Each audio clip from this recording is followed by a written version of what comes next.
కావాలయ్యా నాతో కూడా రావాలయ్యా.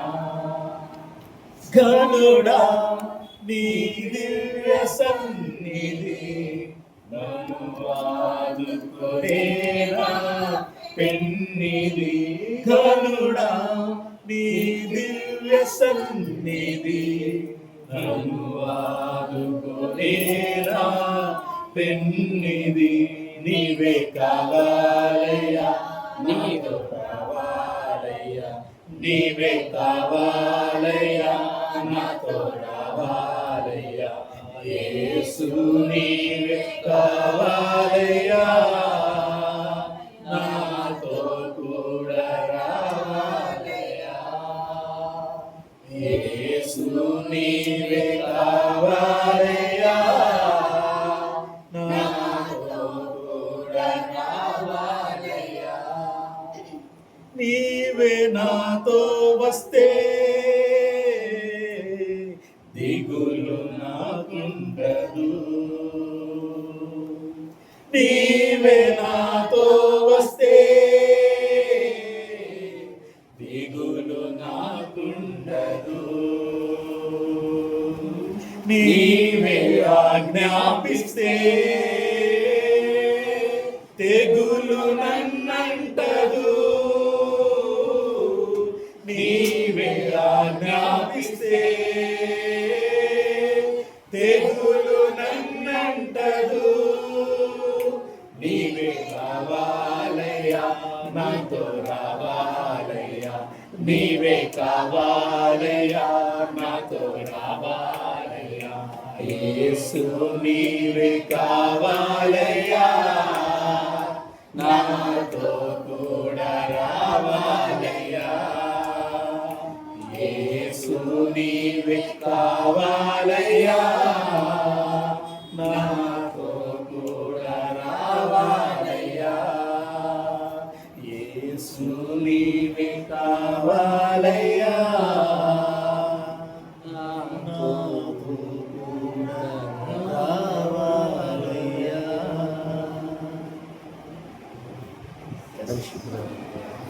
యేసు నీతో ఉండాలి, నాతో ఉండాలి, మనతో ఉండాలి.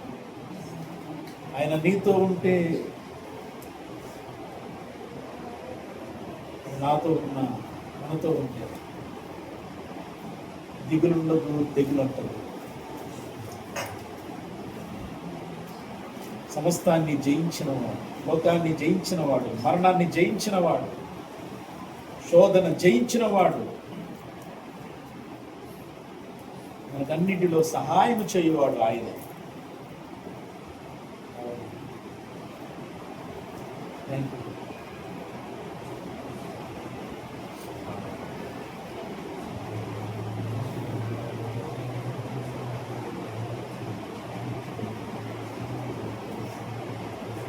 ప్రార్థన చేయండి.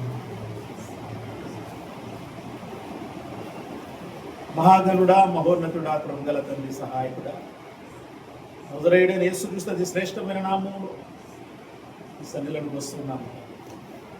ఈ ఆరాధన అంతటి మీ ఆత్మతో సత్యంతో మీరు జరిగిస్తున్నందుకు వందనాలు వందనాలు స్తోత్రాలు చేస్తున్నాము. Thank you. మేము కృపాత్మను భక్తుడిగా ఉంచినందుకు వందనాలు తండ్రి. ఆరాధన జయకరంగా మీరు జరిగిస్తున్నందుకు స్తోత్రము.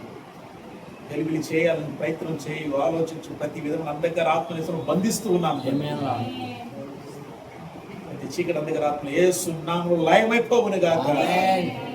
మీ కృప వాక్కుల శక్తిని ఆత్మను తోడుగా ఉంచి నడుపుతున్నందుకు మీకు మహిమ ఘనత ప్రభావాలు చెల్లిస్తున్నాం. ఆరాధనలో తండ్రి ఎంతో హృదయాన్ని ఎంతో ఆనందంగా తండ్రి మిమ్మల్ని ఆరాధన చేసేటటువంటి స్థితిలో ప్రతి హృదయాన్ని మీరు తయారు చేసినందుకు, మార్చినందుకు మీకు వందనాలు. Thank you. ప్రతి హృదయంలో ఒక ఆనందాన్ని మీరు ఇస్తున్నందుకు వందనాలు వందనాలు వందనాలు ప్రభువా. ఆత్మీయ ఆనందాన్ని ఇచ్చి తండ్రి ఆరాధనలు మీరు నిలబెట్టేందుకు మీకు స్తోత్రము స్తోత్రము స్తోత్రము తండ్రి. సహాయం చేయండి, ఆశీర్వదించండి.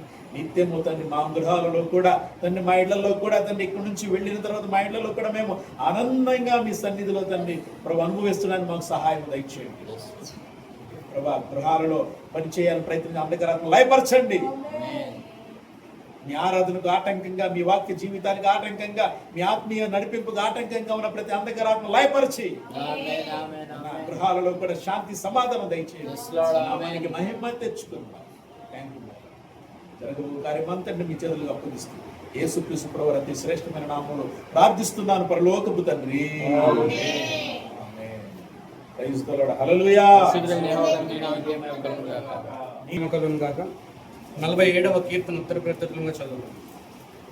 కీర్తనలో 47.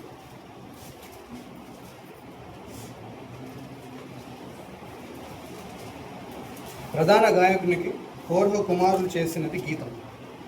సర్వజనులారా చప్పట్లు కొట్టుడు, జయధ్వనులతో దేవుని గూర్చి ఆర్భాటము చేయుడు. యెహోవా మహోన్నతుడు, భయంకరుడు, ఆయన సర్వభూమికి మహారాజయున్నాడు. ఆయన జనములను మనకు లోపరచు, మన పాదముల క్రింద ప్రజలను అనగద్రొక్కును. వారు ప్రేమించిన యాకోబును మహాతిశయస్పదముగాను మన స్వాస్థ్యముగాను ఆయనను మన కొరకు ఏర్పాటు చేసి ఉన్నాడు. దేవుడు ఆర్భాటముతో ఆరోహణమాయను, బూరధ్వనితో యెహోవా ఆరోహణమాయను. దేవుని కీర్తించుడి, కీర్తించుడి, మన రాజును కీర్తించుడి, కీర్తించుడి. దేవుడు సర్వభూమికి రాజయ్యున్నాడు, రమ్యముగా కీర్తనలు పాడుడి. దేవుడు అన్యజనులకు రాజయ్యున్నాడు, దేవుడు తన పరిశుద్ధ సింహాసనంపై జనుల ప్రధానులు అబ్రహాము యొక్క దేవునికి జనులై కూడుకొని ఉన్నారు. భూమి నివాసులు ధరించుకొని కేడెములు దేవుని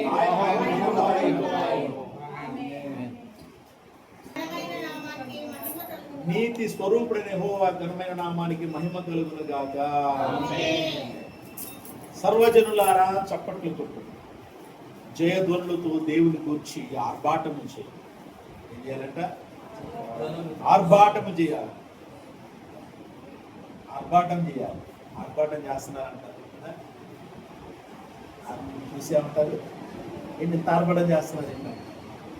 దేవుని ఆరాధన చేసేటప్పుడు, దేవుని స్థితించాడు, కీర్తించేటప్పుడు, కనపరిచేటప్పుడు. మనకు దేవుడు వాక్యం ఏం చెప్తున్నాడు? వాక్యం నుంచి దేవుడు ఏం మాట్లాడుతున్నాడు? పరిశుద్ధాత్ముడు కోరహు కుమారుల ద్వారా మాట్లాడుతున్నాడు. ఏంటి? సర్వజనులారా చప్పట్లు కొట్టు. ఏమంటారు? చప్పట్లు కొట్టు. జయధ్వనులతో దేవుని గురించి ఆర్భాటము చేయి. జయధ్వనులతో దేవుని గురించి చేయాలి. అంతేగాని మన లోక సంబంధమైనటువంటి వ్యవహారాల కోసం జయధ్వనులు అవసరం లేదు. తీర్మారులు అంతేనే కదా. అయ్యా జయధ్వనులు అంటే నోటితోనూ జయధ్వనులు, అలాగే ఈ పెట్టేసి కదా గోల గోల గోల గోల చేస్తూ ఉంటారు. రాజకీయ నాయకులు కానీ, ఇంకా భక్తులు, రకరకాల భక్తులు, రైతులు కూడా తయారనుకోండి, అది వేరే సంగతి. వేరే సంగతి ఎలా అయింది?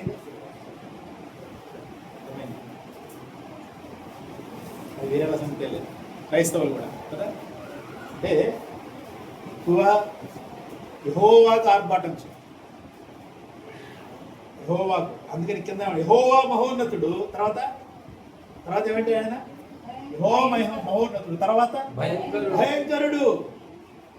అందుకని జీవము గల దేవుని చేతిలో కొట్టుతా ఏంటి? వంటల వాక్యం తెలీదా? బహుభయంకర. ఎందుకు? ఆయన భయంకరుడు. అంటే ఎవరికి భయంకరుడు? ఎవరికి భయంకరుడు? ఎవరికి భయంకరుడు అంటే యెహోవా మహోన్నతుడు, భయంకరుడు. ఆయన సర్వభూమికి మహారాజయ్యి ఉన్నాడు. అదే దేవుడు లోకాన్ని ఎంతో ప్రేమించాడు. మరి లోకాన్ని ప్రేమించిన దేవుడు భయంకరుడు ఎలా అయ్యాడు? ఎప్పుడు భయం పుట్టింది? ఎప్పుడు ఆయన భయంకరుడు? పాత నిబంధనలో చాలా అంశాలు ఉన్నాయి కదా, చాలా విషయాలు ఉన్నాయి. ఆయన భయంకరంగా, అంటే ఆయన భయం పుట్టించే విధంగా ఆయన ఎప్పుడున్నాడు తెలుసా? ఎప్పుడైతే ఇజ్రాయెల్ ప్రజలు దేవునిపై తిరుగుబాటు చేసి, ఎప్పుడైతే ఇజ్రాయెల్ ప్రజలు దేవునిపై తిరుగుబాటు చేసి దేవుడు చెయ్యవద్దు అని చెప్పినటువంటి కార్యాలు చేస్తూ దేవుడిని విసిగించారో అప్పుడు ఆయన భయాన్ని పుట్టించాడు. భయాన్ని పుట్టించాడు. మనుషులు వాళ్ళకు భయం పుట్టలా. ఎవరికి భయం పుట్టింది? మోషేకి భయం పుట్టింది. తండ్రి దేవా, ఏంటి ఐగుప్తులో నుంచి విడిపించింది ఎందుక?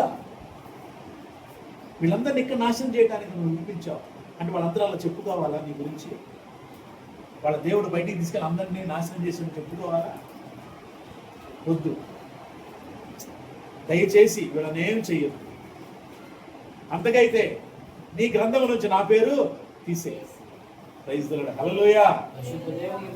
మోషే ఎంతటి మనసుతో ఉన్నాడు. ఏంటి మోషే మనసు ఏంటి? అందుకనే మోషే లాంటి ప్రవక్తను నీకు ఇస్తానని దేవుడు వాగ్దానం చేశాడు. మోషే ఎలాంటి ప్రవక్త? వాళ్ళందరూ నాశనం అయిపోకూడదు, నా పేరు తీసే నీ గ్రంథంలో నుంచి. అవునా? ఏం కోరుతున్నాడు? నా పేరు తీసే నీ గ్రంథంలో నుంచి వాళ్ళందరినీ బ్రతుకుని. లేదు, నా సన్నిధిలో ఎవరు పాపం చేశారో వాళ్ళకే శిక్ష అంటాడు దేవుడు. అయినా సరే బ్రతుకున్నారు.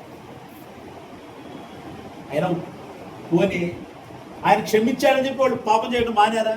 మానలా. ఇంకా ఆయన కోపం పెరిగిపోతా. నువ్వు చెప్పావని నేను ఊరుకున్నా, చూడు మరలా ఏం చేస్తున్నారు. అందుకనే మనకి కొత్త నిబంధన వచ్చిన తర్వాత, ప్రభువైన యేసు వచ్చిన తర్వాత అందరి కొరకు తన ప్రాణం పెట్టి క్రొత్త నిబంధన తయారు చేశాడు. తన ప్రాణం పెట్టి తన రక్తం చిందించి. ఈ క్రొత్త నిబంధనకు వచ్చిన తర్వాత ఏమన్నాడంటే, విగ్రహ సంబంధమైన ఏ అపవిత్రత నీ దగ్గర ఉండటానికి వీలు లేదు. అంతే, ఒక్క మాటే. విగ్రహ సంబంధమైన అయ్యే అపవిత్రం, అలాగే జారత్వం, అలాగే గొంతు పిసికి చంపిన వాటిని తినటం కానీ రక్తం తినటం కానీ చెయ్యదు. తిన్నారా రక్తం? రక్తం తింటామంటే మీరు అనుకోలేరు. విగ్రహానికి బలిచ్చిన రక్తం తింటమే అనుకుంటున్నారు. కాదు, షాపుల్లో అమ్మే రక్తం కూడా తినకూడదు. రక్తం అమ్ముతారు షాపుల్లో, మటన్ షాపులు అమ్ముతారు. ఇక్కడ అమ్మరా? మరి పెడతారు, కోసి పెద్ద మటన్ షాపులు పెడతారు.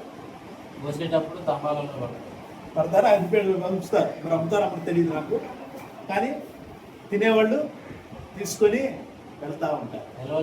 మాకు తెలియదు, చిన్నప్పుడు మాకు తెలియదు. ఏం చేస్తాం? తర్వాత బైబిల్ చదివే కొద్దీ, బైబిల్ ఎప్పుడు చదివేళ్ళే. నా 30 సంవత్సరాలు బైబిల్ చదివా. 30 సంవత్సరాలు బాప్తిసం తీసుకున్నా. అప్పుడే బైబిల్ చదవడం ప్రారంభించాను. కాబట్టే దేవుడు మహాద్రోహుని బట్టి, వాక్యాన్ని బట్టి నడవటాన్ని దేవుడు నేర్పించాడు. అందుకనే ఎంత ట్రోలైనా సరే అక్కడ అంటే జగపేట మామూలు గారు మొత్తం 30-40 ఏళ్ళు సేవకులు ఆ రోజుల్లో వాళ్ళందరికీ కొంచెం నేను ఇబ్బందిగా తయారయ్యా. ఎందుకంటే కరపత్రికల్లో ఉంచి వాక్యం అలా వెళ్తుంది వాళ్ళకి. వాక్యాలేమో వాళ్ళు చేసే పనులు కానీ వాక్యానికి ఏమాత్రం పొంతన కుదరకపోయేసరికి ఎవరీడు అంటే అప్పుడు నా గురించి తెలిసి, ఓహో ఫలానా అశోక్కుమార్, వాడు మన ముందు తాగి తందనాలన్నీ ఉండేగా. తర్వాత వాళ్ళు ఏం చేశారు? ప్రచారం చేయడం ప్రారంభించారు. వీడు ఇలాంటోడు, వీడు ఇలాంటోడు, వీడు ఇలాంటోడు. నాకు తెలియదుగా ఏంటి. మనమేమో వాళ్ళందరితో కలిసి నెమ్మదిగా మంచిగా వెళ్తా ఉన్నాం. వాళ్ళ హృదయాలు, వాళ్ళ ఆలోచనలు, వాళ్ళు వెనకాల చేసేవి మనకేం తెలుస్తుంది? మంచి యూత్ని నడిపిస్తూ ఉండేవాడు. దాదాపుగా అక్కడ సంఘంలో ఉన్న యూత్నే నడిపిస్తూ ఉండేవాడు. 30-40 మంది ఉండేవాడు. మీటింగ్ పెట్టామని అంటే కనీసం 100-200 మంది గ్యాదర్ అయ్యేవారు యూత్. కొత్త బోధ చేస్తున్నాడు వీడు. కొత్త బోధ కాదు, ఉన్న బోధ చేస్తున్నా. వానికి కొత్తగా ఉంది. ఎందుకు? వాళ్ళు ఆ మాటలు ఎప్పుడు వినలా, తెలియదు వాళ్ళకి ఈ వాక్యంలో ఇది ఉంది అది ఉందని తెలియదు.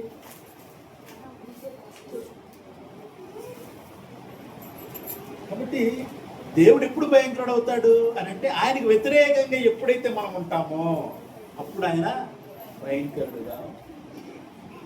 ఆయన మహా ఉన్నతుడు, ఉన్నతమైన మనసు కలిగిన వాడు, ఉన్నతమైన ప్రేమ కలిగిన వాడు, ఉన్నతమైన కృపను చూపించేవాడే. కానీ మనం ఆయనకు వ్యతిరేకంగా ఉన్ననాడు మన పట్ల ఆయన తన భయాన్ని మనకు పుట్టిస్తాడు. చాలా జాగ్రత్తగా ఉన్నారు. కొత్త నిబంధనలో క్రీస్తు కృపను బట్టి నేను ఎలా జీవించినా పర్వాలేదు అనుకుంటే అది పొరపాటు. ఏ మాత్రం అలా ఉండటానికి వీల్లేదు. క్రీస్తులు ఉన్నప్పుడు గుర్తుపెట్టుకోవాలి, మనకి పాత నిబంధనలో ఆజ్ఞలు 10 ఆజ్ఞలకి కలిపి ఇంకా మొత్తం లెక్కేస్తే దాదాపుగా సుమారు ఒక 1000 నుంచి 1500 ఆజ్ఞలు ఉంటాయి. అర్థమైందా? 1000 నుంచి 1500 ఆజ్ఞలు ఉంటాయి పాత నిబంధనలో. కానీ కొత్త నిబంధన వచ్చిన తర్వాత ఆజ్ఞలన్నీ కూడా కొన్ని వేలకు పెరిగిపోయి. అంటే అర్థమైందో తెలుసా? క్రీస్తులో ఉన్నప్పుడు నువ్వు అనుకోవచ్చు నేను విగ్రహారాధన చేస్తే ఏం పర్వాలేదు అని. క్రీస్తులో ఉన్నప్పుడు విగ్రహారాధన చేసే మనసు ఉండదు. అర్థమైందా? బొమ్మలు పెట్టే మనసు ఉండదు. యేసుక్రీస్తు బొమ్మ వాళ్ళు యాక్ట్లో చెప్తున్నారు, అరే నాయన నేను యేసుక్రీస్తుని కాదురా, యాక్ట్ చేశా, నా బొమ్మలు ఎందుకు మీ ఇళ్లలో. చాలామంది క్రైస్తవుల ఇళ్లలో యాక్టర్లు ఎవరైతే జీసస్ క్రైస్ట్గా నటించారో వాళ్ళ ఫోటోలు పెట్టుకొని యేసుక్రీస్తు బొమ్మ అని చెప్పి వాళ్ళు బొమ్మలు పెట్టేసుకున్నారు పిల్లల మీద. అంటే మళ్ళీ ఆ బొమ్మలకి ఎఫెక్ట్లు ఇచ్చి చేతుల్లో నుంచి వెలుగు వచ్చినట్టు, చుట్టూతా వెలుగున్నట్టు. విగ్రహారాధన దేవుడు వ్యతిరేకించాడు. విగ్రహారాధన అంటే మనం ఆరాధన చేయనక్కల బొమ్మ ముందు జస్ట్ నువ్వు పెట్టడమే విగ్రహారాధన. అర్థమైందా? నువ్వు బొమ్మను పెట్టావంటేనే అది విగ్రహారాధన. అంటే ఆ బొమ్మ లేదు కదా, లేని దాన్ని నువ్వు ఎందుకు పెట్టుకుంటావు? అదే కదా ప్రభు చెప్పింది, దేవుడు ఆత్మ కనుక ఆయన ఆరాధించేవారు ఆత్మతోనూ సత్యముతోనూ ఆరాధన చేయాలి. ఎలా ఆరాధన చేయాలి? ఆత్మతో సత్యం. అంటే ఏంటి? ఆత్మతో ఆరాధన ఎలా చేస్తావు? మనం చేసిన ఆత్మ, మన ఆత్మని ఆయన ఆత్మతో నింపుకోవాలి, అభిషేకించబడాలి, అది కోరుకోవాలి. అదే మన ఆత్మ ఆయన సత్యముతో నింపబడాలి. సత్యం అంటే వాక్యముతో నింపబడాలి. ఆత్మ సత్యం అంటే రెండు, పరిశుద్ధాత్మ మరియు వాక్యం, రెండింటితో మనం ఆయన ఆరాధన చేయాలి. ఎందుకంటే దేవుడు ఆత్మ కనుక ఆయన ఆరాధించరు. అంటే యథార్థంగా ఆరాధించాలన్నాడు ప్రభు అక్కడ మాట. ఇప్పుడు యథార్థంగా ఆలోచిస్తాము. వాక్యం అనే సత్యం మనలో ఉంటేనే యథార్థత వచ్చింది. వాక్యం అనే సత్యం మనలో లేదనుకో యథార్థత ఏడ ఉంటుంది? అంతా వేషధారణ ఉంటుంది, నటన ఉంటుంది. యథార్థత కావాలంటే వాక్యం మనలోనికి వస్తే ఆ వాక్యం మనల్ని ఏం చేస్తుంది? యథార్థంగా మారుస్తుంది. వాక్యాన్ని బట్టి అడుగులు వేయటానికి ఆత్మ మనకు సహాయం చేస్తుంది. అది నిజమైన ఆరాధన. ఆరాధన ఎక్కడైతే ఉంటుందో అక్కడ ఏముంటుంది? సమాధానం ఉంటుంది, శాంతి ఉంటుంది, అల్లరుండదు. అర్థమైందా? ఏముండదు? అల్లరుండదు. పరిశుద్ధాత్మ అల్లరికి కర్త, సమాధానానికి కర్త. అంటే అర్థం ఏంటో తెలుసా? బాగానే ఉంటుంది ఇక్కడ ఆరాధన అంతా బాగా జరిగింది. ఇంటికి వెళ్ళిన తర్వాత ఎలా ఉంటుంది? ఇంటికి వెళ్ళిన తర్వాత ఎలా ఉంటుంది? అల్లరిగా. ఇక్కడ నువ్వు సమాధానం పొందుతున్న మనము ఇంట్లో ఎందుకు సమాధానం ఉన్నట్లు? కారణం ఏంటి? అంటే ఇక్కడున్నంత వరకే మనము దేవునిపై భక్తి అనేది కనపరుస్తున్నాం. ఇంటికి వెళ్ళిన తర్వాత భక్తిని పక్కన పెట్టేస్తున్నాం, ఆయన ఆలోచన పక్కన పెట్టేస్తున్నాం. ఏదన్నా తేడా వచ్చిందంటే వెంటనే మనం నోరుని రేజ్ చేసేస్తున్నాం. అవునా? మనం నోరు రేజ్ చేయగానే ఏమవుతుంది? అవతలా ఆగుద్దా? అంటే అక్కడ ఏమిటి? డి అంటే డి, మామూలు డి కాదు. అంటే దేవుడు మనకి ఇచ్చినట్టు ఆత్మాభిషేకాన్ని మనం ఎక్కడైనా కాపాడుకోవాలి. చాలా జాగ్రత్తగా మనం. ఆయన సర్వభూమికి మహారాజై ఉన్నాడు. ఆయన ఏమైనాడంట? సర్వభూమికి, ఒక చోటకి కాదు ఆయన. అర్థమైంది? కేవలం ఇజ్రాయెల్కి మాత్రమే కాదు, మనందరికీ చాలా విషయాలు ఆల్రెడీ మీకు తెలుసు, గమనించాలి. ఈరోజు ఇజ్రాయెల్ దేశము ఏదో ఆయన కావాలని ఇజ్రాయెల్ ఎవరినో ఏర్పాటు చేసుకుని చేసింది కాదు. ఒక విగ్రహారాధన చేసే వ్యక్తిలో నుంచే ఇజ్రాయెల్ దేశం ఉంది. అర్థమైంది? విగ్రహారాధన చేసే కుటుంబంలో ఉన్న ఒక వ్యక్తిని పిలిచి ఆయన ఆ వ్యక్తి ద్వారా ఈరోజు ఇజ్రాయెల్ దేశాన్ని ఆయన సృష్టించాడు. అబ్రహాము కడుపులో నుంచి ఇజ్రాయెల్ దేశం పుట్టింది. అర్థమైందా? ఇజ్రాయెల్ అంటే చాలా మంది యూదుల్నే దేవుడు చూస్తున్నాడు, యూదుల్నే దేవుడు కాపాడుతున్నాడు. యూదులు అంటే వాడు యూదులు కాదు, వాడు ఒకప్పుడు మొట్టమొదటి అబ్రహాము విగ్రహారాధికుడే. విగ్రహారాధన వదిలిపెట్టి వచ్చి అదే ఎడారిలో కూర్చున్నాడు. ఎడారి ప్రాంతం కదా అది. ఎడారిలో కూర్చున్నాడు. అప్పుడు దేవుడు తన స్వరాన్ని వినిపించాడు. అంతేగాని ఆయన దేవుని బిడ్డ ఏం కాదు పుట్టింది. అందులో దేవుని బిడ్డలమే, కానీ దేవుణ్ణి గుర్తించిన వ్యక్తి ఏమి అబ్రహాము కాదు. దేవుడే తను పరిచయం చేసుకున్నాడు అబ్రహాము. ప్రైజ్ ది లార్డ్, హల్లెలూయా. దేవుడు అబ్రహాము దేవుని పరిచయం చేసుకోలేదు, వెళ్ళి దేవుడే వచ్చి అబ్రహాము పరిచయం చేసుకున్నాడు. లే నీ తండ్రి ఇంటిని వదులు, నీ దేశాన్ని వదులు, నేను చూపించు దేశానికి వెళ్ళు, నిన్ను గొప్ప జనముగా చేస్తాను. అదే ఎలాగా? అప్పుడు ఆయన వయసు ఎంత? 75 సంవత్సరాలు. ఎంత వయసు ఎంత? 72. ఆయన పిలిచినాడు, దా చూడు ఆకాశ నక్షత్రాలను చూడు, ఇదిగో ఇసుకను చూడు, లెక్క పెట్టు. అంతటి జనాంగం నీలో నుంచి వస్తుంది. వచ్చారా మరి? వచ్చారు అంత జనాంగం. విశ్వాసాన్ని బట్టి క్రీస్తు అక్కడి నుంచి వచ్చాడు కదా. క్రీస్తు నమ్మిన వాళ్ళందరూ అబ్రహాం సంతతే, విశ్వాసాన్ని బట్టి. ప్రైజ్ ది లార్డ్, హల్లెలూయా. అంటే చూడండి, ఇక యూదులు చెప్పాల్సిన పని లేదు, భౌతికంగా ఆయన సంతానమే. అలాగే భౌతికంగా యూదులు ఆయన సంతానము, అలాగే ఆత్మీయంగా చూస్తే క్రైస్తవ సమాజము ఆయన సంతానం. అటువంటి స్థితిలో దేవుడు తనను పరిచయం చేస్తున్నాడు. కాబట్టి చాలా మంది అజ్ఞానులకు మీరు చెప్పగలగాలి, యూదులయ్యా ప్రత్యేకంగా ఎవరు లేరు, విగ్రహారాధన చేసేటటువంటి ఆ వ్యక్తే యూద జనాంగానికి ఆద్యుడు. ప్రైజ్ ది లార్డ్, హల్లెలూయా. అంటే దేవునితో ఉంటే అనేక విషయాలు మనకు తెలుస్తాయి. ఆయన పాదములు మన ప్రజలను అనగదొరుకుతాడు. మన పాదాల క్రింద అంటే ఎవరిని అనగదొక్కేది ఆయన? ప్రజలని. ఏ ప్రజల్ని? ఆయనకి వ్యతిరేకమైన జనాంగం. అంటే మనం అనగదొక్కుతామని నిజంగా వెళ్ళి ఆయన అనగదొక్కడం కాదు, అంటే మనం హెచ్చించబడతాము, వాళ్ళు తగ్గించబడతారు.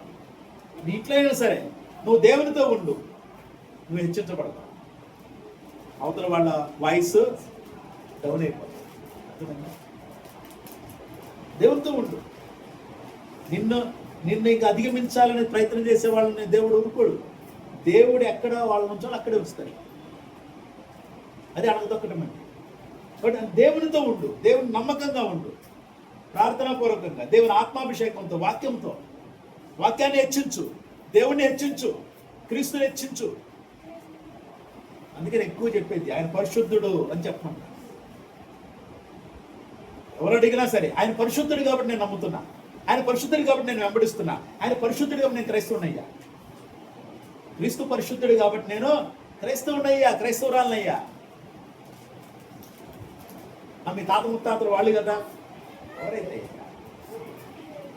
వాళ్ళు పరిశుద్ధులు కాదుగా. మా తాత ముత్తాతలు నేనయ్యా. ప్రైజ్ ది లార్డ్, హల్లెలూయా. మా తాత ముత్తాతలు పరిశుద్ధులు నాకు తెలియదు,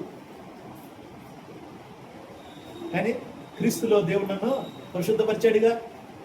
ఆయన పరిశుద్ధుడు కాబట్టే మమ్మల్ని పరిశుద్ధపరిచేది. ఆయన పరిశుద్ధుడు కానివాడు ఎవరిని పరిశుద్ధపరచలేడు, గుర్తుపెట్టుకోండి. అంతేనా? అంతేనే కదా. చాలా జాగ్రత్తగా ఉన్నారు.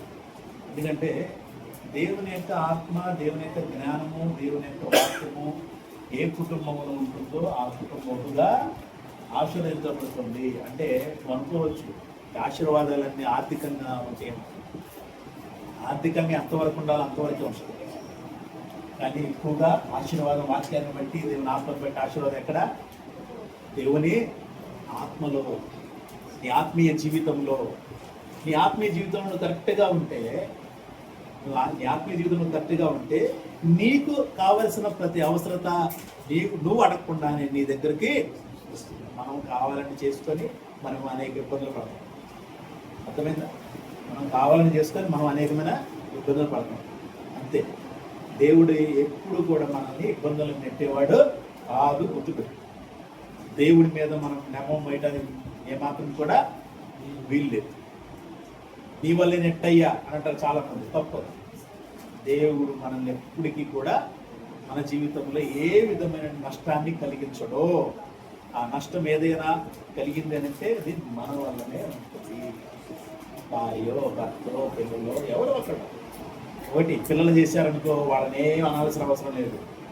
అంటే క్రైస్తవ కుటుంబము ఎలాగంటే పిల్లలు తప్పు చేసినా ఎవరు తప్పు చేసినా ఒకరినొకరు సరిచేసుకొని సరిదిద్దుకొని ఆ యొక్క వాక్యాన్ని బట్టి దేవుని ఆత్మను బట్టి ఆ కుటుంబముకి ఎప్పుడైతే ఏకాత్మీకృతం కలిగి మరలా దేవుని వైపు తిరుగుతారో అప్పుడు సమస్యలు శోధనలు వేదనలు అన్నీ కూడా దూరం. ప్రైజ్ ది లార్డ్, హల్లెలూయా. కాబట్టి చూడండి, దేవుని యొక్క శక్తి అటువంటి, దేవుని యొక్క శక్తి. దేవుడు ఆర్భాటముతో ఆరోహణమాయను, ఘోరత్వనితో యెహోవా ఆరోహణమాయను. దేవుని కీర్తించుడి కీర్తించుడి, మన రాజును కీర్తించుడి కీర్తించుడి. దేవుడు సర్వభూమికి రాజు అయి ఉన్నాడు, రమ్యముగా కీర్తనలు పాడుడి. ప్రైజ్ ది లార్డ్, హల్లెలూయా. రాజాది రాజు యేసు అని పాటలకి పేరు పెట్టారు. రాజాది రాజు యేసు కింద దేవుడు సర్వభూమికి రాజై ఉన్నాడు, రమ్యముగా కీర్తనలు పాడు. ఈ వాక్యం వస్తుంది పైన, కింద రాజాది రాజు యేసు. మళ్ళీ ఈ వాక్యం గుర్తొచ్చింది. ప్రార్థన చేయండి, మరలా ఆ పాటల్ని రిలీజ్ చేసుకోవాలి.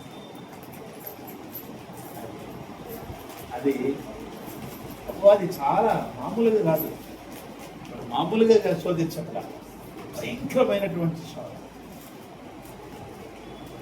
అసలు ప్రార్థన చేయండి. అందుకనే గురు శుక్ర శని రెండమ్మ అందరూ కలిసి ప్రార్థన ఉందాం, ఉపవాసాల్లో ఉందాం. సాయంత్రం పూట 1 గంట 2 గంటలు ప్రార్థన ఉందాం అనేది. ఎందుకంటే జయించాలి, జయం కావాలి. జయం ఎలా వస్తుంది అంటే ఏదో ఒక ఆదివారం ఎలా వచ్చి నేను వాక్యం చెప్తాం, నేను వింటాం, వెళ్ళిపోవటం, మళ్ళీ మనం ఎవరి పనుల వాళ్ళు ఉంటాం. ఏదో మేము ప్రార్థన చేస్తుంటాం, వాక్యం చదువుకుంటాం, ఓకే మనం చేస్తున్నాం అంతే. అంటే కానీ సంఘ ప్రార్థన, కుటుంబ ప్రార్థన, సంఘ ప్రార్థన, సంఘములు అందరూ ఏకీభవించి చేసే ప్రార్థన అద్భుతమైనటువంటి బలాన్ని ఇస్తుంది. హల్లెలూయా. సంఘ ప్రార్థన బలంగా ఉంటుంది. ఒక్కళ్ళు బలంగా ఉండే వాళ్ళ వరకే, నా వరకే, నేను బలంగా ఉండే ప్రార్థన నా వరకే, అదేవిధంగా నా కుటుంబం వరకు, నా భార్య కొరకు, నా పిల్లల కొరకు ఓకే. అయితే మీ కొరకు ఓకే, ఎంతవరకు అంటే ఒక లిమిటేషన్ అనేది ఉంటుంది. అదే సంఘం అంతా కలిసి ప్రార్థన చేస్తే దానికి లిమిటేషన్ అనేది ఏమీ ఉండదు. ఆ బలం వేరు, ఆత్మబలం వేరు. ఆత్మబలం ముందు ఏ దురాత్మ పనిచేయదు గుర్తుపెట్టు, ఏ శోధన పనిచేయదు గుర్తుపెట్టు. ప్రార్థనతోనే జయించాలి. ప్రార్థన అసమయం అనగా సమయం అనగా ప్రార్థన ప్రార్థన ప్రార్థన. ఈ మాట చెప్తే అక్కడ అంటే ఊర్లో అప్పుడు ఇక్కడ రాకముందే అన్నయ్య ప్రతిదానికి ప్రార్థన అంటాడు. అందుకని చెప్పడం మానేశారు. అన్నయ్య ఇలా ఉందనే పరిస్థితి అంటే ప్రార్థన. ఏంది ఇప్పుడు ఉందని చెప్పారు సమస్య, ఏం చేయాలి నేను ఆ సమస్యకి? ఏమైనా చేయగలనా? మరి ఏం చేయాలి మనం క్రైస్తవం? మరి ఇంకా అదే నేను చెప్పేది, దానికి వాళ్ళు ఫీల్ అయిపోయారు. మరి ఏం చేయాలి, ఏం చెప్పాలి? ఎక్కడ సమస్య ఉంది రా, వెళ్దాం దాన్ని తీసుకెళ్ళారా? ఆ సమస్య దగ్గరికి వెళ్తే సమస్య మనకు కనపడిద్దా? నీ కుటుంబంలో సమస్య ఎవరు తీర్చుకోవాలి? నువ్వే తీర్చుకోవాలి. నేను ఇప్పుడు నీ కుటుంబంలో సమస్య ఉంటే నేను వచ్చి మాట్లాడితే ఎలా ఉంటుంది? ఎవరు మాట్లాడాలి? దేవుడు మాట్లాడితే, భార్యో భర్తో ఎవరి వల్ల సమస్య దేవుడు మాట్లాడితే అక్కడ సరైంది. నేను వచ్చి మాట్లాడితే ఏమంటారు? మామూలుగా ఉండదు ఇక పరిస్థితి. సమస్య ఇంకా పెరిగింది. ఎవరైనా కావచ్చు, అటు స్త్రీ కానీ ఇటు పురుషుడు కానీ. ఏంటి సేవకులు చెప్పుకున్నావేంటి? సేవకులు ఏం తిరుగుతాడు, ఆడేం తిరుగుతాడు, ఈడేం చేస్తాడు అని చెప్పి అవతల వాయిస్ లేస్తుంది. ఉన్నాయి కదా, అనవసరంగా సేవకులు తిట్టించాడు అవుతారు. నాకు తెలుసులే, ఇంక లేరుపోని అని అంటుంటారు. ఏం తెలియకపోయినా సేవకుల గురించి నాకు తెలుసులే, వాడు దశభాగుల కోసం, వాడు దానికోసం దీనికోసం అంటుంటారు. ఒకటి పోయి ఇంకోటి వస్తుంది. అవునా? అసలు ఇప్పుడు అదేంటే తర్వాత పాపం వాళ్ళు గమనస్తులు ఇంకా ప్రతిదానికి అన్న ప్రార్థన అంటారని చెప్పి వాళ్ళు ఒక ఆలోచన పడిపోయింది. కోర్స్ ప్రార్థన తప్ప మన జీవితానికి ఆశీర్వాదం ఇచ్చేది ఏది లేదు. ప్రార్థన తప్ప మనలో ఉన్న, మన కుటుంబంలో కానీ మన హృదయంలో కానీ ఉన్న సమస్యను తీసివేసేది ఏది లేదు. అంతే చెప్పండి. అందరం మానేసి అక్కడికి వెళ్దాం. ప్రార్థన. అందుకని కదా భక్తులు చాలామంది ప్రార్థనా శక్తి కావాలయ్యా. ప్రార్థన యొక్క విలువను హెచ్చించారు. కొంతమంది చెప్తారు అది చాలా డేంజర్ కాల్. మనకి ఏం కావాలో ఆయన ముందే తెలుసుగా. ప్రార్థన చేయాలా? యేసుక్రీస్తుకి ఏం కావాలో తెలియదా? ఎందుకు వచ్చాడో తెలియదా? ఆయన ఎందుకు ప్రార్థన చేశాడు? యేసుక్రీస్తు ఎందుకు వచ్చాడు? ఆయన తెలీదా యేసుక్రీస్తు ఎందుకు వచ్చాడో? మరి ఎందుకు ప్రార్థన చేశాడు ఆయన? కారణం ఏంటి చెప్పండి, ఒక కారణం చెప్పండి. ఆయన ప్రార్థన చేశాడు ఎందుకు చెప్పండి. ఆయన ఎందుకు ప్రార్థన చేశాడు చెప్పండి. మనిషిగా ఉన్నాడు కాబట్టి, మానవ రూపంలో ఉన్నాడు కాబట్టి, ఇంకా ఆత్మ కోసం. ఇంకా ఇంకేమైనా విషయం చెప్తారు? గొప్ప విషయం. రాత్రంతా ఆయన ప్రార్థన చేసేవాడు. తండ్రితో మాట్లాడతాను. అదే ఎందుకు ప్రార్థన అంటే దేవుడితో మాట్లాడటమే. తండ్రితోనూ ఇప్పుడు మనము యేసుక్రీస్తు దేవుడితో మాట్లాడతాం పరిశుద్ధాత్మ ద్వారా. ఎందుకు యేసుక్రీస్తు తండ్రితో మాట్లాడేవాడు? ఎందుకు? కారణమే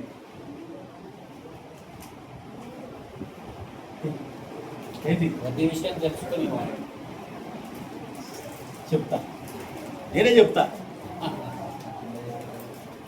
పగలంతా ఆయన పరిచర్య చేసేవాడు. ఆ పరిచర్యలో ఎంతమంది చనిపోయిన వారిని, ఎంతమంది రోగగ్రస్తులు బాగు చేసేవాడు?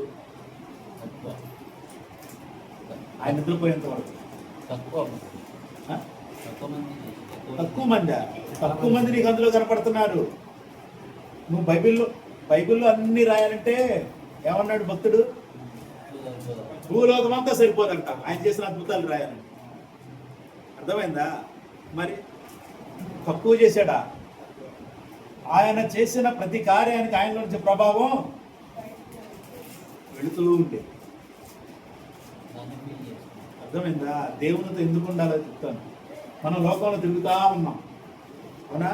పొద్దున్నే వెళ్తాం పనికో ఉద్యోగానికి. మనం ఎక్కడికి వెళ్తున్నామో మనకు తెలుసు కదా. అన్నిటి దగ్గర ఉంటాం, అన్నిళ్ళు మనతో ఉంటారు, అవునా? మనతో అన్నిళ్ళు ఉంటారు. మనం అంతా తిరిగేదంతా లోకంలో. గమనించండి, మీకు తిరిగిపోవచ్చు కానీ అడుగడుగున దురాత్మ ఉంటుంది. అడుగడుగున దురాత్మ ఉంటుంది. అది మీకు తెలియదు. నాకు అనుభవం కాబట్టి చెప్తాను. వచ్చిన కొత్తలు వచ్చిన కదా ఇప్పుడు కూడా అప్పుడప్పుడు తగులుతూ ఉంటాయి, నడిచి వెళ్తూ ఉంటాయి. ఇప్పుడు ఈ మధ్య వెళ్ళట్లేదు. మనం వచ్చిన కొత్తలో మొత్తం సరదాగా నడిచొద్దామని చెప్పి మొత్తం తిరుగుతుంటే దాని యొక్క ప్రభావం ఒంటికి తెలుస్తూ ఉంటుంది. అర్థమవుతుందో చూడండి. అక్కడే ఇప్పుడు అంటే వాళ్ళ గృహాలు ఇళ్లలోనే కొన్ని పుట్టినటువంటి దేవతలు తెలుసా? కుక్కలమ్మని, ఆమని, అమ్మ. ఓకే, కాబట్టి మనం తిరుగుతున్నాం. అందుకనంటే మనం అలా తిరుగుతూ ఉండటం వల్ల మనం ప్రార్థన చేసుకున్నామో లేదో మనకు తెలియదు. కానీ మన ఇంటికి వచ్చిన తర్వాత మనం ఎలా ఉంటాం తెలుసా? ఏదో ఒక చికాకు, ఏదో ఒక ఇబ్బంది మనల్ని వెంటాడుతూనే ఉంటుంది.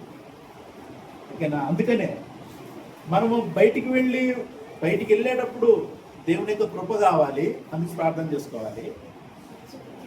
బయట నుంచి వచ్చిన తర్వాత వచ్చే లోపలికి వెళ్ళే ముందు కూడా ప్రార్థన చేసుకోవాలి.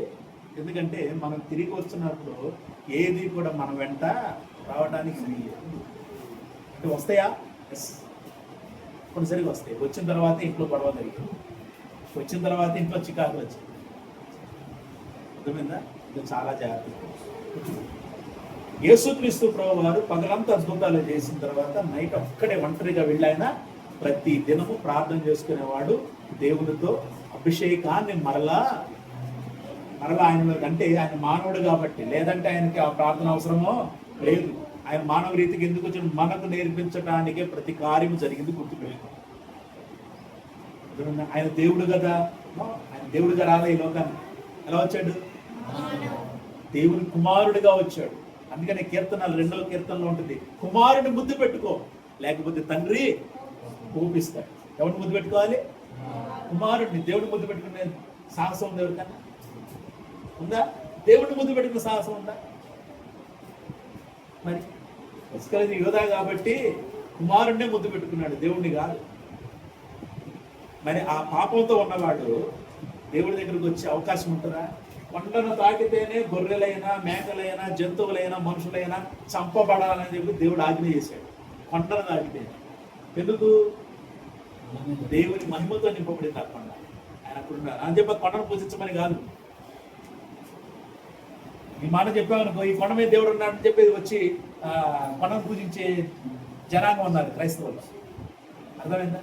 అక్కడ ఏదే జరుగుతుంది బైబిల్ విషయం. ఎక్కడ? కాకాని తెలుసా? పెద్ద కాకాని పాప దేవదాసారు మంచి సేవ చేశారు, చనిపోయారు. ఆయన సమాజం మీద మట్టే లేదంట. మట్టి లేదు. ఎందుకు? ఆ మట్టిని అందరూ తీసుకెళ్ళి ఇళ్ళలో పెట్టుకున్నారు. అర్థమైందా? ఇంకోటి ఇంకా భయంకరం ఏంటంటే, అన్నిళ్ళ వల్లే ఆ మట్టిని తీసుకొని తింటాం, రోగాలు ఉన్నాయని. ఇలాంటి అంటే బోధలు ఇలాంటివి సంఘంలో, క్రైస్తవ సమాజంలో ఉన్నాయి. అందుకనే ప్రభువు చేసిన అద్భుతాలు ఈ గ్రంథం సరిపోదు రాయటానికి. అందుకని ఆయన పగలంతా బోధ చేసి, అద్భుతాలు చేసి, రాత్రంతా దేవునితో కలిసి ఒంటరిగా ఇప్పుడన్నా చెబుతాం ఒంటరిగా చెప్తాను. అంటే సేవకులకి చెబుతాను లేండి, అందరూ సేవకులకి దొరుకుతారు, తప్పదు. సేవకులు విశ్వాసం చెప్పండి, ఒంటరిగా దేవుడితో కలిగాను.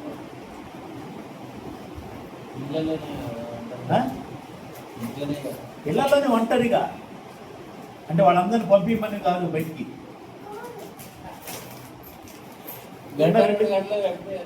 ఉన్న 3 గదులు, ఉన్న 2 గదుల్లో ఒక గది నీదే, ప్రార్థన గది, ఇంకంతే. అలా అని చెప్పి ఆ ప్రార్థనా గదిలో నుంచి జరిగేటటువంటి ప్రార్థన పక్క గదిలోకి రాకూడదు. అది ఎందుకు? ఆ డిస్టర్బెన్స్ ఉందనుకో, వాళ్ళకి డిస్టర్బెన్స్ భావిస్తారు. వాళ్ళు భావించి ఏం చేస్తారు? గొడవ పెట్టుకుంటారు. అయిపోయారు. నువ్వు ప్రార్థన చేసుకుంటే నువ్వు కూడా, మనకు కూడా ఆటోమేటిక్గా వచ్చేస్తావు. అవునా కదా? అందుకని నేను ఒంటరిగా దేవునితో హృదయంలో ఆ ప్రార్థన. ఓకేనా? మనకు నోరు ఎంత ఉంది కదా అని అంతెత్తి మనం ప్రార్థన చేస్తా ఉంటే అంటే వాళ్ళకి, ఇంట్లో ఉన్న వాళ్ళకి ఇబ్బంది కావాలి. కాబట్టి అది కాదు. కాబట్టి యేసుక్రీస్తు వారు అలాగా ఆయన రాత్రంతా పగలంతా అద్భుతాలు. ఇంకోటి ఉపవాసం ఉండేవాడు ఆయన తినేవాడు, ఎక్కువగా తినేవాడు కాదు. అంటే ఏదొచ్చినా కూడా ముందంతా ఎవరికి? శిష్యులకే. ఆయన అసలు ఏం పట్టించుకోడు కాదు. ఆయన ఎన్ని బట్టి ఏమవుతుంది, ఏం పోతుంది, ఏం పట్టించుకునేవాడు కాదు. 12 మంది, తర్వాత 70 మంది అయ్యారు. ప్రభు యొక్క జీవితము అద్భుతం. అందుకనే పరిశుద్ధాత్ముడు అన్నాడు, క్రీస్తు యేసు కలిగిన ఈ మనసును మీరు కలిగి ఉండాలి. ఆ మనసు కావాలి. ఆ మనసు క్రీస్తు ఆత్మ, క్రీస్తు మనస్సు. ఎందుకు కావాలి? ఆయన శరీరమందు శ్రమపడిన కనుక అట్టి మనసును ఆయుధముగా ధరించు. క్రీస్తు శరీరమందు శ్రమపడ్డాడు కాబట్టి అట్టి మనసును ఆయుధముగా ధరించు. మనసే ఆయుధము, దాంతో మనము పోరాడే. మనసే ఆయుధము, దాంతో మనం పోరాడే.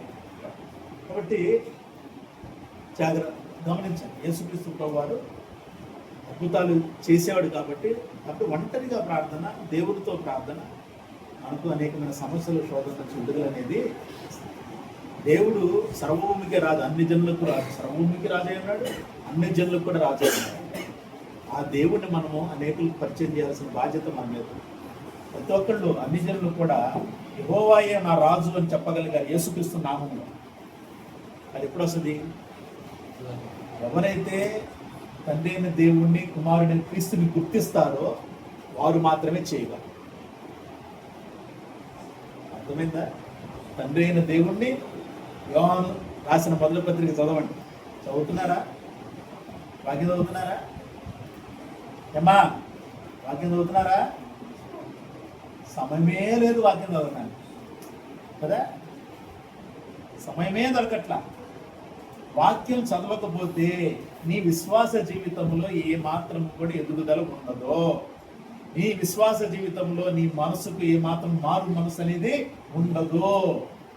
కేవలం చెప్పుకోవడానికి క్రైస్తవులు మాత్రమే మారు మనస్సు లేని క్రైస్తవులు, వాక్య ప్రకారంగా జీవించని క్రైస్తవులు.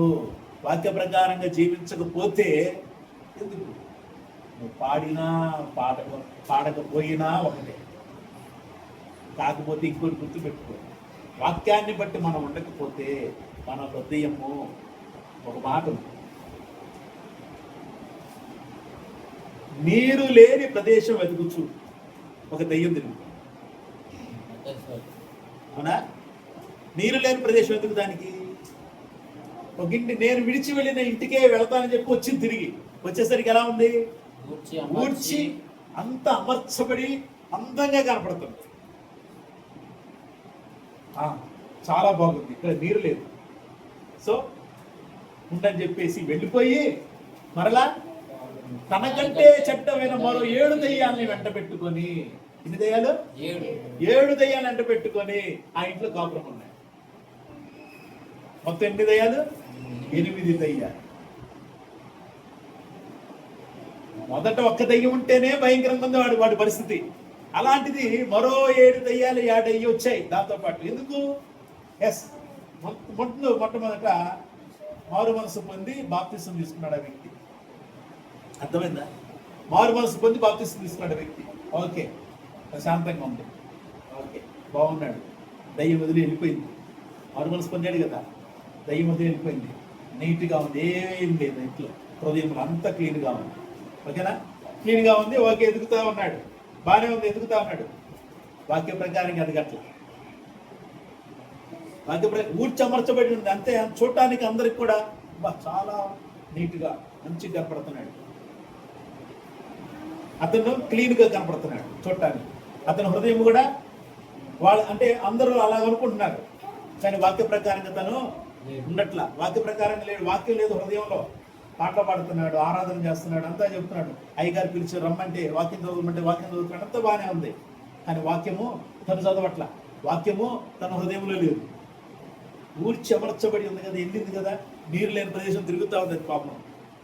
చాలా రోజులు తిరిగింది. ఒకసారి చూద్దాం, నేను విడిచిపెట్టిన ఇల్లు చూద్దామని చెప్పి వచ్చింది. వచ్చేసరికి అంత ఊడ్చి అమర్చబడి ఉంది, క్లీన్గా ఉంది, ఎవరు లేరు ఇక్కడ అనుకుంది. వెంటనే ఏం చేసింది? అది ఊరుకోవాలా, ఏం చేసింది? తనకంటే చెడ్డమైన, ఆ దయ్యానికంటే చెడ్డమైన మరో 7 దయ్యాలను ఎంట పెట్టుకొని వచ్చింది. కాబట్టి అంటాడు యేసుక్రీస్తు అంటాడు, ఆ మనుషుని కడపటి స్థితి కంటే, మొదటి స్థితి కంటే కడపటి స్థితి బహుఘోరమైనది. అందుకనే వాక్యం కావాలి. నువ్వు ఒకటి గుర్తుపెట్టుకో, నువ్వు ప్రార్థన చేయకపో, చెప్తున్నా నీ మాట. నీ హృదయంలో వాక్యం ఉంటే, నీ హృదయంలో వాక్యం ఉంటే, నీ హృదయంలో నువ్వు వాక్యానికి స్థానం ఇస్తే నిన్నెవరు ఏమి, ఏ చీకటి, ఏ అంధకార ఆత్మ నీ దగ్గరకు నానే రాదు. అయితే ప్రార్థన లేకపోతే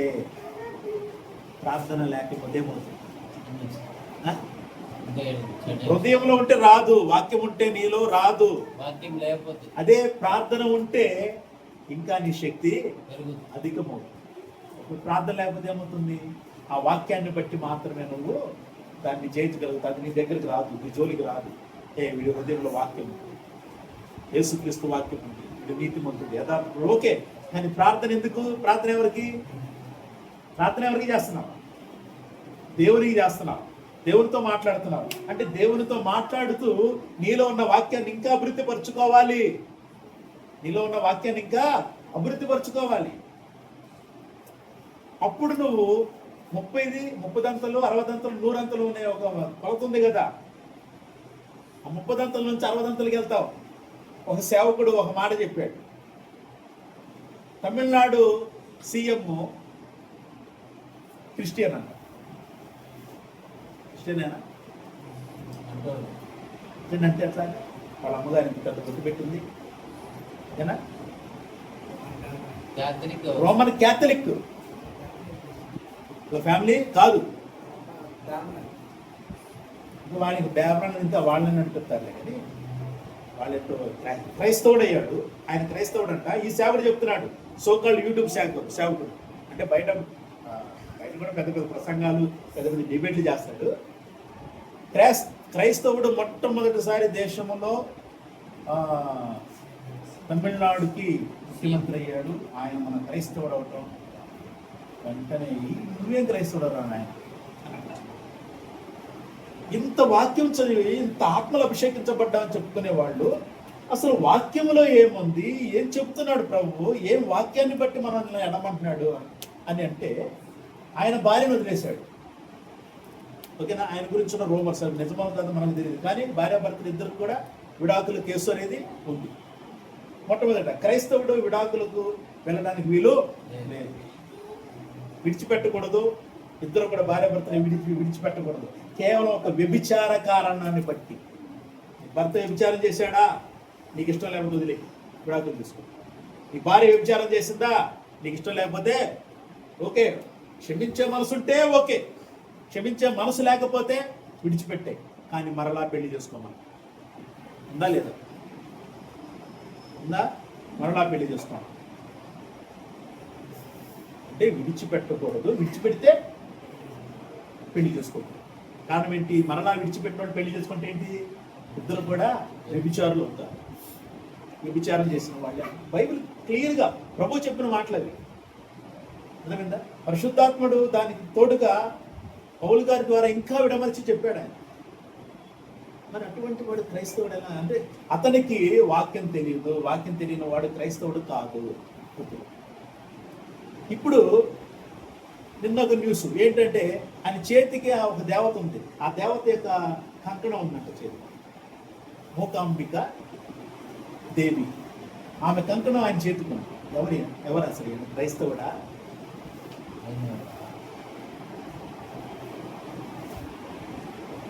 జగన్ అంటాడు, జగన్మోహన్ రెడ్డి గారు ఒక ప్రశ్న ఆయన్ని అడిగారు, అసలు ఇంత స్ట్రెస్లో మీరు ఎలా, అసలు స్ట్రెస్ అంతా ఎలా మెయింటైన్ చేస్తున్నారంటే సింపుల్గా అన్నాడు, నేనే స్ట్రెస్ని మైండ్లో పెట్టుకున్నాను, ఏదైనా నేను ప్రార్థన చేసుకుంటాను, నాకు ప్రార్థనతో చాలా ఇష్టం, నేను ప్రార్థన చేసుకుంటా, ఆ ప్రార్థనతో నేను మొత్తం మర్చిపోతాను, నేనే స్ట్రెస్ పెట్టుకోను. నిజంగా క్రైస్తవ జీవితం. ఆయన ఒకవేళ తప్పు విగ్రహారాధన చేస్తూ ఉండొచ్చు, వేరే వేరే తప్పులు అని చేస్తుంటారు, దేవుడు వాటిని క్షమిస్తాడు. ఎప్పుడో తెలుసా?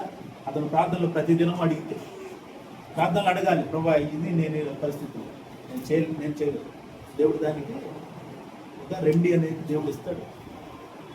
ఆయన కూడా బాప్టిజం తీసుకొని, ఆయన కూడా రోమన్ క్యాథలిక్, వాళ్ళు కూడా రోమన్ క్యాథలిక్. తర్వాత సిఎస్సిలోకి వెళ్ళారు, church of south India. Church of south ఇండియాకి రోమన్ క్యాథలిక్ చాలా డిఫరెన్స్. వాళ్ళ తాతయ్య రోమన్ క్యాథలిక్. క్రైస్తవుడు అంటే ఏంటి? వాక్యం ఏం చెప్తుందో అది నేర్చుకోండి. వాక్యం ఏం చెప్తుందో దాన్ని బట్టి క్రైస్తవ జీవితం ఉండాలి. చాలా జాగ్రత్త. కాబట్టి ఏది పడితే అది మనం మాట్లాడడానికి లేదు. ఇంకప్పుడు ఆయనకు మెసేజ్ పెట్టారు యూట్యూబ్లో, 30% కూడా ఇతనిలో వాక్యం లేదు అని. కానీ చాలా విషయాలు, మంచి విషయాలు చెప్తాడు, మాట్లాడతాడు. అంటే ఎవరిని క్రైస్తవుడు, ఎవరు క్రైస్తవుడు కూడా తెలియదు సేవకునికి. అంటే వాక్యం చదువుతున్నాడా తను లేదా అంటే కేవలం ఒకటి, చాలామంది వాక్యాలు, చాలామంది సేవకులు ఎలా వాక్యాన్ని పట్టుకున్నారంటే కేవలం స్వస్థతలో, కేవలం ప్రవచనాలు అంతే. ఈ వాక్యంతో పని లేదు. ఒక వాక్యం తీసుకున్నాడు అని అంటే ఆరాధనలోకి వెళ్ళిపోతాడు, స్వస్థతలు చెప్పడం, స్వస్థత చేయటము, తర్వాత ప్రవచనాలు చెప్పడం, లేదంటే దయ్యాలు వెళ్ళగొట్టడం. ఇదే దయ్యాలు పోతాయి, స్వస్థతలు జరుగుతాయి, ప్రవచనాలు వస్తాయి. ఇప్పుడు వాక్యం నీలో ఉండి ఆ వాక్యాన్ని సమృద్ధిగా విశ్వాసాలకు ఇచ్చినప్పుడు. మరి చాలా మంది సేవకులకి తెలియదు విగ్రహ సంబంధం అభ్యంతరత అంటే ఏంటో. ఎందుకు తెలియదు? ఇక అంతే, వాడు ఇంకా వాక్యం అయిపోయింది. వాళ్ళు అనుకుంటున్నారు మేమంతా అధిగమించి చేసి వచ్చేసాం, మేమంతా పండిపోయాం, నువ్వంటే నిన్న మొన్న వచ్చావు, మేము ఎప్పుడో పండిపోయాం, అవన్నీ మాకు బైబిల్ మొత్తం తెలుసు, మేము డాక్టర్లం, మేము బిషప్లం, మేము రెవరెండ్లం, నువ్వెవరు మాకు చెప్పడానికి? నిజమే, వాస్తవమే. నేనెవరు చెప్పడానికి? నేను ఎవరు చెప్పనుగా. వాళ్ళకి నేను చెప్తా, నేనేం చేయాలి అది చేసుకుంటున్నాను. ప్రైజ్ హల్లెలూయా. దేవునికి కాబట్టి జాగ్రత్త. దేవుని వాక్యానికి చోటు ఇచ్చి దేవుని ఆత్మాభిషేకంతో అభివృద్ధి పొందితే మన క్రైస్తవ విశ్వాస జీవితానికి ఒక అర్థం, మనం వదిలిన తర్వాత ఆ అర్థానికి ఒక పరమార్థం అనేది లభించింది. అంతేనా కదా? అర్థమైందా? వాక్యాన్ని చదవాలా? చదువుతారా? ఎప్పటి నుంచి? అందుకనే కుటుంబ ప్రార్థన గ్రూపులో పెట్టి వాక్యం ఏం చదువుతున్నారు మెసేజ్ జస్ట్ రాయండి. మత్తయి సువార్త 10వ అధ్యాయం 3వ వచనం నుంచి 6వ వచనం వరకు చదువుతున్నాం. ప్రతిరోజు పెట్టండి, సరేనా? ఏంటి? పెడతారు. ఓకే. లైవ్ ఏమొద్దు, లైవ్ ఏమొద్దు, ఓకేనా? ప్రార్థన కూడా చేయట్లా. వాళ్ళ మాటలు వాళ్ళ ప్రార్థనలు పిల్లల ప్రార్థనలు,